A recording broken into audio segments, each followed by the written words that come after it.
Today on the Laura Flanders Show, is socialism still an American taboo? Not so much, says Professor Richard Wolff, host of a hit podcast on the subject. Then, nor was it ever, says Nation columnist John Nichols, author of The S Word, and an F word for me, in which I propose renaming capitalism. Welcome to our program.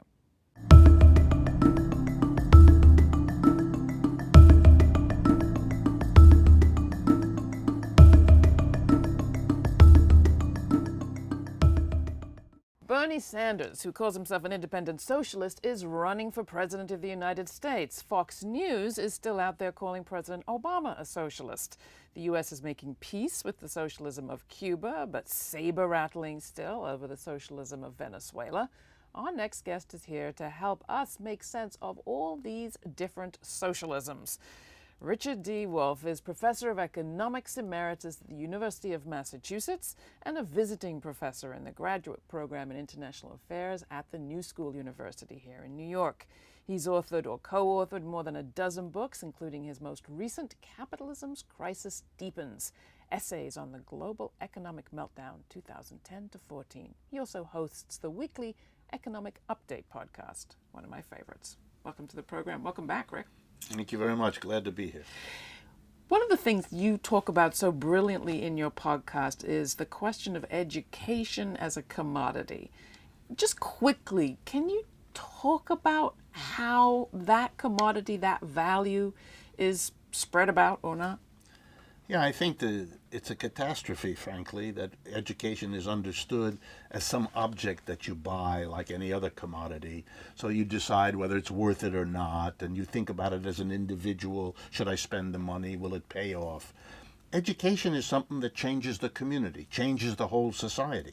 We want to live in a society where people are educated, where people can enjoy a vast array of things of life and bring their own creativity out for themselves and for everybody else. It's the quintessential social arrangement, the way we relate to one another. If we want to live in a good society, a commitment to first-class education is the first thing we would do if we understood the importance to all of our lives and not just to the narrow question of making a living or making a profit.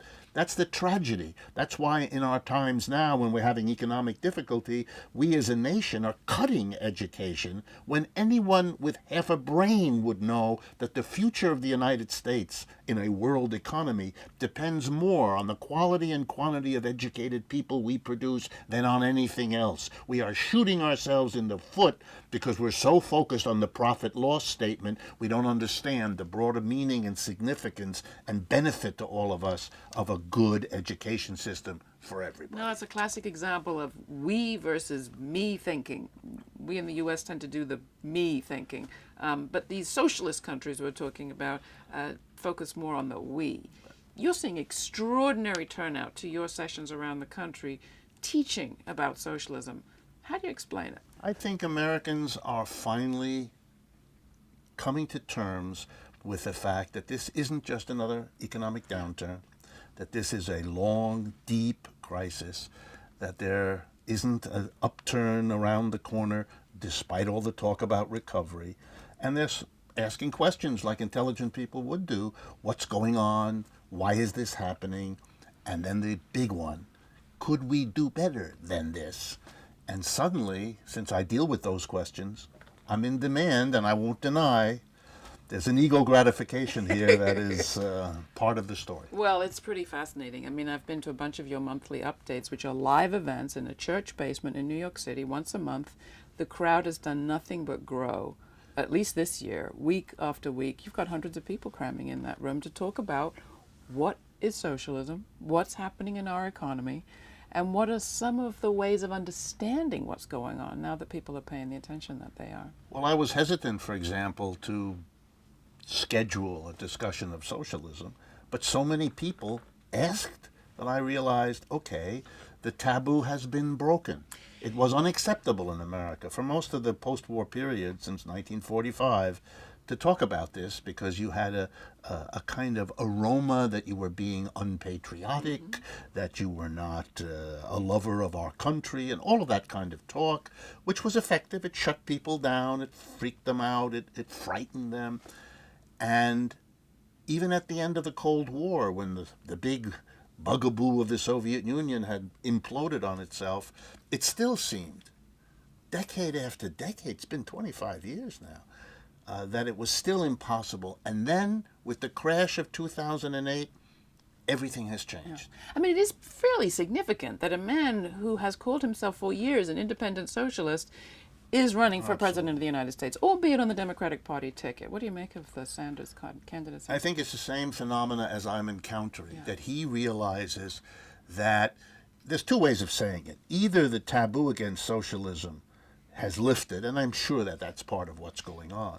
But the other part is all of the rest of American politics has moved several steps to the right, so that a man like Bernie Sanders is all that there is left of center that's running, and otherwise there'd be nobody, and he is looking to cash in on a gathering of people for whom everybody else is so problematic that he looks, by comparison, to be the right one. So let's define a few terms. I mean, what's the difference between socialism in Western Europe, Northern Europe, and Venezuela and Cuba, say, Latin America? Well, I think is it the same animal? It is and it isn't. You know, socialism has a long history, and it starts before Karl Marx, even though his name is associated with it. But I think the most important thing to understand is, from a relatively few people in a few parts of Europe calling themselves socialists, sort of at the end of the 18th, early 19th century, over the next 150 years, the thing spreads globally. That's an incredibly short time, historically, for an idea to become part of the life of every country on this planet. And if things go that quickly, then there's no alternative but to see people interpreting it differently, depending on their own religions, their own cultures, their own histories, what Cubans mean by socialism, what Venezuelans mean, what Swedes mean, what Nigerians mean. That couldn't possibly be the same. They don't interpret Christianity the same. They don't interpret almost anything the same. And I think there you find the explanation for why the word socialism is, on the one hand, so very attractive to people, and yet so differently interpreted. Now, there is that word social right there in the middle, and that has something to do with it, right? Absolutely. What? Well, you know, the early critics of capitalism, I'm going to take a step back. Every system like capitalism, whether it's slavery or feudalism or any other systems we've had as our economic arrangements, have always had people who loved them and people who felt we could do better. There's nothing new about a criticism of capitalism. It was part of the birth of that system itself. And the people who were critical, who weren't happy about how capitalism was evolving already in the 19th century, looked around for a word, because that's part of the problem. How do we capture in a word what we don't like about capitalism? And the word, there were many candidates, but the one that ended up being in people's minds the way to grasp that idea was to say, in capitalism, everybody is for himself, herself as an individual. Put the community out of your mind, put the collectivity out of your mind. Margaret Thatcher famously said there is no such thing as community, Absolutely. only You're individual. on your own. You're on your own goal. You're going to build yourself. We're all for ourselves. It's Adam Smith. You know, if we all do what's good for us individually, it'll somehow magically work out to be the best for everybody. Socialists were the people who always said, no, that's nutty. If you want the community to be good, if you want the society you live in to be good, you have to work at that. That has to be part of what you care about, what you give yourself to. If you give yourself only to yourself, you will end up maybe being rich, but you will be the loneliest person on the planet. And the criticisms of capitalism settled around this word. We're not individualists. We are committed to a good community, a good society. We are socialists. And it also has wrapped up in the idea, an idea of central planning, that we will plan society somehow, right? Yes, because if you care about the society, then you have to work some plan of how to go about making a good society. You know, I like to point out to people that whenever a corporate leader tries to figure out how to organize his or her corporation, they get together a group of people who spend all day, every day, planning the community of this corporation, the thousands of employees, the relationships with the vendors. Capitalism is not the negation of planning. Capitalism does planning, but always for a few people, for the benefit of the few. It does not socialist planning, where the whole idea was you plan for the benefit of the community, of the totality. So give us an example. I mean, I get it. Slavery took a lot of planning. It was a decision. Give us an example of planning by shareholders now that maybe would be different if we took it out of their hands. Well, at this point, shareholders have become ancillary to most companies. The planning is in the hands of a group of people that are elected by shareholders. They elect this thing called the board of directors, 15, 20 people that sit at the top of the pyramid of all the major corporations anywhere in the world. And to them is assigned the task, plan.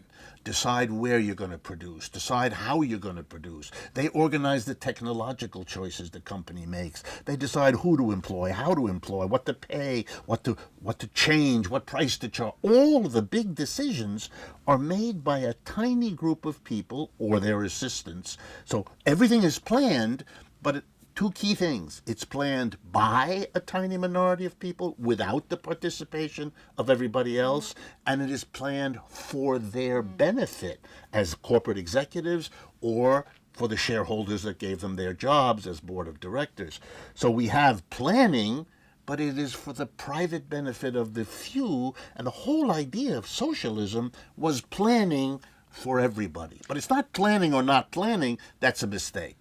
And how does environmental crisis affect all of this? I mean, one of the situations we have right now is students and activists and others petitioning oil companies and gas companies to please pay attention to global warming.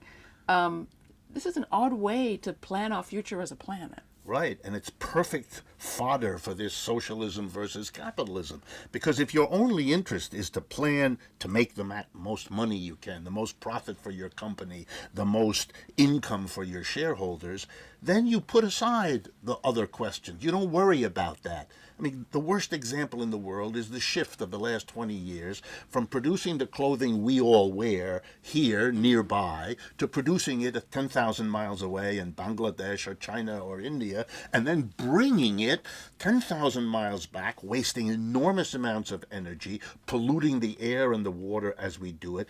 That was profitable. That's why it was done. But it wasn't a plan, because anyone with even a little bit of ecological sense would have said, to save the planet, which we do as a planned outcome of our society, that's crazy. That only makes sense if you're planning how to make profit for a company. Then you do that.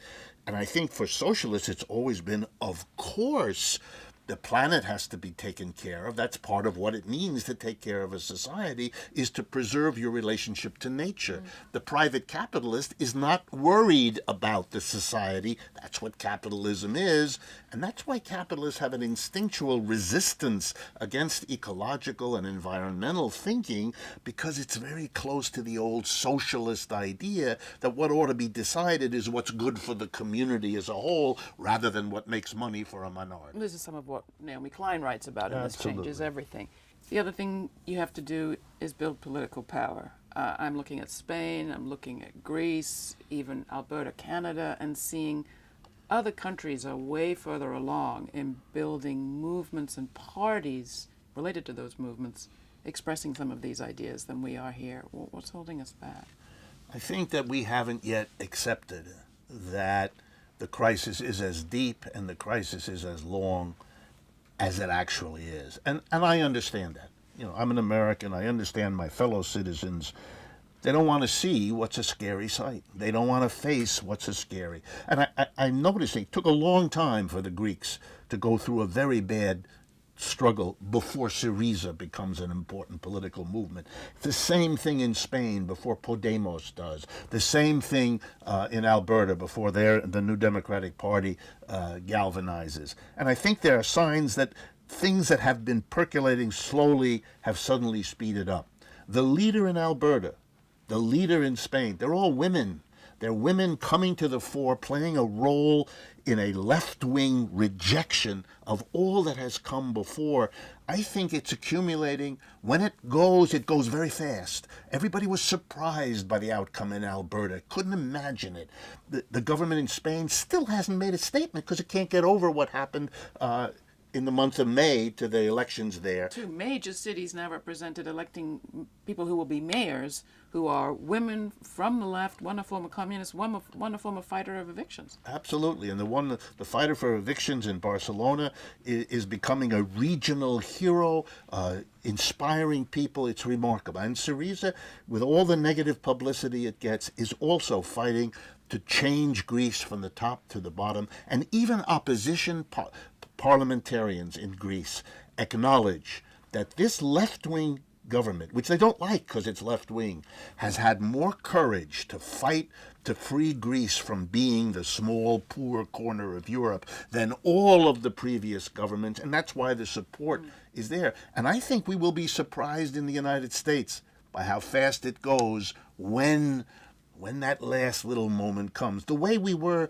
in the autumn of 2011, when Occupy Wall Street came literally out of nowhere and became the determining metaphor for what was going on in the next 4 or 5 months. Rick Wolff, thanks so much for coming in. It's always great to talk with you. My pleasure. Thank you, Laura. You can get more information about Rick Wolff's podcast at our website.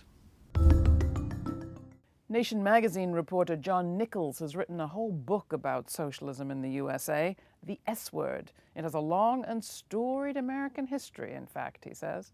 Last summer, I had a chance to ask John about his book and more. For more information about The S Word, you can go to our website. I'm John Nichols. I write about politics for the Nation magazine, but one of the things I'm most interested in is social movements and political movements. And one of the things that always strikes me is that we have a very poor sense of history as regards our social movements in America. The fact of the matter is that many ideologies have deep roots in this country. You can find libertarian streams that go back to the founding of the Republic. You can also find socialist streams that go back to the founding of the Republic. Tom Paine's last great pamphlet was called Agrarian Justice, and in it he outlined a theory of a social welfare state. In the years that followed, radical activists were often referred to by even the New York Times as Red Painites, i.e. that they were advocating for ideas outlined in agrarian justice, a rather social democratic notion. The Republican Party was clearly founded by many people who identified as social democrats, including some friends of Karl Marx who had immigrated after the 1848 uprisings in Europe.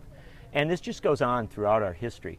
The truth of the matter is America has a very rich, radical, socialist, social democratic history. And when we begin to look at it, what we find is that it didn't always define this country, but it often added ideas to the discourse. And I think that's part of our crisis today. Our discourse has become very, very narrow, very defined by wealthy and powerful folks, and we don't have the inputs that we used to have, demanding Social Security, Medicare, Medicaid, demanding civil rights, demanding big changes. Now, that's not to say we don't have movements today that are making demands, and some of them are rising, and we have a new era where we're seeing things happen. But we ought to understand that it was not uncommon in the era of, say, a Franklin Roosevelt to have President Roosevelt sit down and meet with Norman Thomas, who was the socialist candidate for President of the United States, very comfortably, to have John Kennedy read socialist Michael Harrington's book, The Other America, and to have Lyndon Johnson invite Harrington, as well as radicals like A. Philip Randolph, to the White House to outline ideas for how to address poverty. What about Lincoln? Well, Lincoln was a fascinating case. Abraham Lincoln was a great reader of Horace Greeley's New York Herald Tribune, and other publications that Greeley put out over the years. And the important thing to understand is that Karl Marx was Greeley's European correspondent. And so there's very little question that Abraham Lincoln read really radical ideas, and read a lot of really radical ideas. And what's interesting is that in a book I did on all this, it's interesting that when you listen to Lincoln's speeches, you will find that while I wouldn't even necessarily say he was a social democrat, except on some land issues, I think he may have been there, but what I will say is that he often integrated language that was clearly radical ideas, class analysis, talking about the importance of labor as it relates to capital. And you think, well, wow, that's certainly sounding like a foreign idea. No, that was something that Abraham Lincoln talked about in his first State of the Union address. Who was Myra London? Myra London was an immigrant from Lithuania who came to New York, and his father had been an activist. He grew up on the Lower East Side. He became very active in needle trades, the unions that made clothing. In the early years of the 20th century, that was a big deal. Myra London represented many of the rising unions. He was an activist. And in 1914, 100 years ago, Myra London filed his paperwork to run for the United States Congress as a socialist. He ran against a Democrat and a Republican from the Lower East Side, and he was elected. Now, what's fascinating about this was when he was elected, it wasn't that big a deal, because in New York City, there was a large social democratic, socialist movement there, and it wasn't that shocking to people. He went up to Congress and served in Congress as a very bold, very radical player, as did another socialist elected from Milwaukee 2 years earlier, Victor Berger. And I think this is one of the things that people ought to understand, that historically we have had socialists sit in our Congress. We've had social democrats sit in our Congress. We've had some very, very radical people there, and they have not hectored from the sidelines. They have often framed out ideas, and important ideas. And Myra London, as we note the 100th anniversary of his election to Congress, was someone who was a great leader on a host of economic issues, healthcare issues, social justice issues, trade union issues, framing out much of what would become the New Deal, but also on issues like anti-Semitism and civil rights. And this is an important part of our history. When we deny third parties, and I will say third parties of the right and the left, and groupings that are outside of our mainstream politics, when we deny that history, we don't understand how things happen. Things happen when people on the Lower East Side of New York elect a guy like Myra London to Congress. That was The Nation magazine's John Nichols, interviewed last year. You'll find a link to his book, The S Word, at our website. Not so long ago, Yale University received a $150 million gift. That looked like a lot until Harvard scooped up $400 million a few weeks later. Both gifts came from Wall Street speculators, Blackstone Group founder and CEO Stephen Schwarzman, and hedge fund executive John S. Paulson. Paulson's donation alone was more money than 98% of U.S. colleges have in their entire endowments. It shows just how bad inequality's become, said critics. It also reveals a thing or two about what's become of our democracy. As economist Richard Wolff has pointed out, with their charitable contributions, Paulson and Schwarzman gave. In one case to endow an engineering school, in the other to build an arts center, Yale's third. But the multi-billionaires also took from the state. That's because under U.S. law, they can use their gifts to their alma maters to pay less to Uncle Sam in tax. Wolff calculates Schwarzman will save upwards of $75 million and Paulson way more. Public coffers, stretched already, will be that much worse off. Yale was already the nation's second richest college, Harvard the first. The two have scholarship funds and claim to consider all qualified applicants, but let's face it, if as a society we really wanted to diminish inequality and reduce the problems associated with unequal access to education and opportunity, would we really be giving more millions to a few private schools while the mass of public ones cry out for books? Freedom of choice for those who can choose, say the boosters. That's what makes capitalist economies distinct from the communist or socialist sort. We let the self, not the state, decide our fate. That's what makes capitalism great. We, as opposed to they, believe in maximum freedom for those who have money and minimum government. If such is really to be the way things are, let's at least tweak the terminology. As selfish as a word is taken, let's call capitalism what it is, anti-socialism. It's flat out anti-social. I'm proud of it. To tell me what you think, write to me, Laura, L-A-U-R-A, @grittv.org. And thanks.